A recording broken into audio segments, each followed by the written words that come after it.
안녕하세요. 사람들과의 만남에서 말을 줄이는 것이 왜 중요한지, 그리고 어떻게 실천할 수 있는지에 대해 이야기해 보겠습니다. 많은 분들이 말을 많이 하는 게 소통 아닌가? 라고 생각하시지만, 실제로는 적절한 침묵과 경청이 더 깊은 관계를 만들어낸답니다. 저도 직장에서 처음에는 일이 서툴기도 하니 말이 없었지만, 시간이 지나면서 저도 모르게 말이 많아지더라고요. 그게 실수였습니다. 지금은 그 사실을 인식하고 필요한 말만 꼭 합니다. 그럼 이제 시작하겠습니다. 사람들을 만나면 말을 줄여야 하는 6가지 이유. 1점, 첫인상은 되돌릴 수 없다. 말 많은 사람, 낙인의 무서움. 첫 만남에서 너무 많은 말을 하면 수다쟁이, 시끄러운 사람, 자기 얘기만 하는 사람이라는 낙인이 찍힐 수 있어요. 심리학에서는 이를 초두효과 프레메시 에펙트라고 부르는데, 첫인상이 이후의 모든 판단에 영향을 미친다는 뜻이에요. 상상해 보세요. 새로운 직장에서 첫날부터 저는 말이죠. 어제 지하철에서 정말 웃긴 일이 있었는데, 그런데 그 전에 먼저 제 고향 얘기를 해드릴게요. 라고 시작한다면 동료들은 속으로 이 사람과는 조심스럽게 지내야겠다고 생각할 거예요.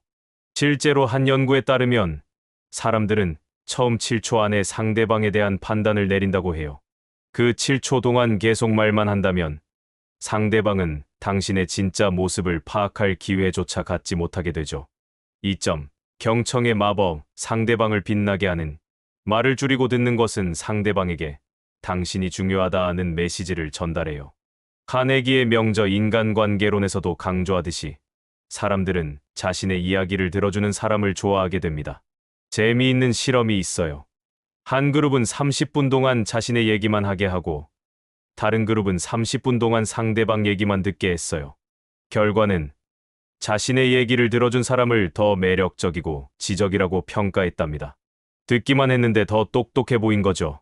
이는 우리의 뇌가 인정받고 싶어하는 욕구와 관련이 있어요.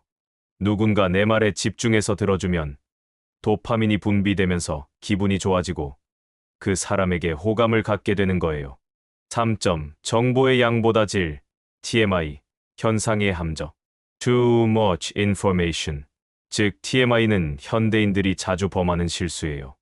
모든 정보를 다 공유해야 한다고 생각하지만 실제로는 선별된 정보만 전달하는 것이 더 효과적이에요. 예를 들어, 데이트에서 오늘 아침에 일어나서 양치하고 샤워하고 아침으로 토스트 먹고 버스 기다리는데 5분 늦어서 라고 모든 과정을 설명하는 사람과 오늘 당신을 만나려고 일찍 일어났어요 라고 핵심만 전달하는 사람 중 누가 더 매력적일까요? 정보의 홍수 시대의 사람들은 오히려 간결하고 의미 있는 대화를 갈망해요. 한마디로 감동을 주는 사람이 100마디로 지루하게 하는 사람보다 훨씬 기억에 남죠. 4점. 신비로움의 매력, 모든 것을 드러내지 않는 지혜. 심리학에서 말하는 베일 효과 비어 에펙트라는 게 있어요. 약간의 신비로움이 사람들의 호기심을 자극한다는 뜻이에요. 첫 만남에서 자신의 모든 것을 다 털어놓으면 상대방이 더 알고 싶어하는 동기가 사라져요.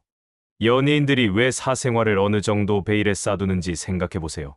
모든 것이 다 공개되면 더 이상 궁금하지 않게 되거든요. 인간관계도 마찬가지예요.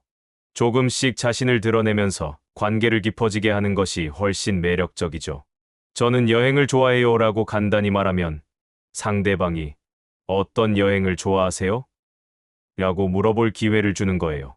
반면 저는 여행을 좋아하는데 작년에 일본 갔다가 올해는 유럽 갔고 내년에는 동남아 가려고 하는데 라고 모든 걸 다 말해버리면 대화가 끝나버려요. 5점. 감정의 전염, 불안과 긴장이 말로 드러나는 현상. 긴장하거나 불안할 때 사람들은 더 많이 말하는 경향이 있어요. 이를 불안성 수다라고 부르는데 침묵이 어색해서 계속 말로 메우려고 하는 거죠. 문제는 이런 불안이 상대방에게도 전달된다는 점이에요. 미러링 이론에 따르면 인간은 무의식적으로 상대방의 감정을 따라하게 되어 있어요. 당신이 불안해서 계속 말을 하면 상대방도 덩달아 불편함을 느끼게 되죠. 반대로 여유롭고 침착한 모습을 보여주면 상대방도 편안함을 느끼게 됩니다. 실제로 성공한 CEO들이나 리더들을 보면 말을 많이 하지 않아요. 대신 필요할 때 한마디로 핵심을 찌르죠. 이런 모습이 안정감과 신뢰감을 주는 거예요. 6점. 관계의 균형. 일방통행 대화의 위험성. 대화는 서로 주고받는 것이어요. 한 사람이 계속 말하면 대화가 아니라 연설이 되어버려요. 심리학에서는 이를 대화의 불균형이라고 부르는데 장기적으로 관계에 악영향을 미친다고 해요. 생각해보세요. 친구와 만났는데 그 친구가 2시간 동안 자기 얘기만 한다면 어떨까요? 처음에는 들어주겠지만 점점 지치고 다음에는 만나기 싫어질 거예요. 반대로 서로의 이야기를 주고받으며 대화하면 시간 가는 줄 모르고 즐거워하죠. 연구에 따르면 건강한 대화에서는 한 사람이 40% 정도만 말하는 것이 이상적이라고 해요. 나머지 60%는 듣고 질문하고 반응하는 시간이어야 한다는 뜻이죠. 말을 줄이는 6가지 해결책. 1.321 규칙, 간결함의 기술. 이 규칙은 간단해요. 3문장으로 요점을 말하고 2초 쉬고 한 번 상대방의 반응을 확인하는 거예요. 예를 들어보죠. 안녕하세요. 저는 마케팅팀의 김철수입니다. 오늘 프레젠테이션을 준비했어요. 궁금한 점이 있으시면 언제든 말씀해 주세요. 3문장 2초 쉼, 상대방의 표정이나 반응 확인. 이렇게 하면 상대방이 말할 기회를 갖게 되고 당신도 상황을 파악할 수 있어요. 만약 상대방이 관심을 보이지 않는다면 다른 주제로 넘어가면 되고 관심을 보인다면 좀 더 자세히 설명하면 되죠. 이 규칙의 핵심은 확인이에요. 혼자서 계속 말하지 말고 상대방과 함께 대화를 만들어가는 거예요. 2점. 질문의 마법사 되기, 호기심으로 관계 맺기. 말을 줄이는 가장 좋은 방법은 좋은 질문을 하는 거예요. 단순한 네 아니오로 답할 수 있는 질문보다는 상대방이 생각하고 설명할 수 있는 열린 질문을 해보세요. 예를 들어, 영화 좋아하세요? 닫힌 질문 대신 어떤 장르의 영화를 보실 때 가장 즐거우세요? 열린 질문라고 물어보는 거예요. 후자의 경우 상대방이 자신의 취향과 이유를 설명하게 되죠. 더 나아가 팔로우업 질문을 활용해 보세요. 상대방이 액션 영화를 좋아해요 라고 답하면 액션 영화 중에서도 특별히 기억에 남는 작품이 있나요? 라고 이어서 물어보는 거예요. 이렇게 하면 대화가 자연스럽게 깊어져요. 질문할 때 주의할 점은 신문하듯 하지 말고 진짜 궁금해서 묻는 것처럼 해야 한다는 거예요. 상대방은 당신의 진정성을 느낄 수 있거든요. 3점. 침묵을 친구로 만들기, 어색함 극복하기. 많은 사람들이 침묵을 어색하게 느끼지만 실제로는 침묵이 대화의 깊이를 더해줘요. 적절한 침묵은 상대방이 생각할 시간을 주고 더 깊이 있는 답변을 할 수 있게 도와줘요. 침묵을 활용하는 방법을 알려드릴게요. 반응 침묵. 상대방이 말한 후 23초 정도 잠시 멈추세요. 이는 당신의 말을 진지하게 받아들이고 있어요. 라는 메시지를 전달해요. 사고 침묵. 질문을 받았을 때 바로 답하지 말고 잠시 생각하는 시간을 가져보세요. 생각해 볼게요. 라고 말하고 잠시 멈추는 거예요. 이는 성숙하고 신중한 사람이라는 인상을 주죠. 감정 침묵. 상대방이 감정적인 이야기를 했을 때는 섣불리 조언하지 말고 잠시 침묵하세요. 이는 상대방의 감정을 존중한다는 의미예요. 4점. 바디랭귀지의 달인 되기, 몸으로 말하는 기술. 말을 줄인 만큼 몸짓과 표정으로 소통해야 해요. 연구에 따르면 의사소통의 55%는 바디랭귀지, 38%는 목소리 톤, 7%만이 실제 말의 내용이라고 해요. 고개 끄덕이기. 상대방이 말할 때 적절히 고개를 끄덕여 주세요. 이는 잘 듣고 있어요. 공감해요 라는 뜻이에요. 단, 너무 과하게 하면 어색해 보이니 자연스럽게 해야 해요.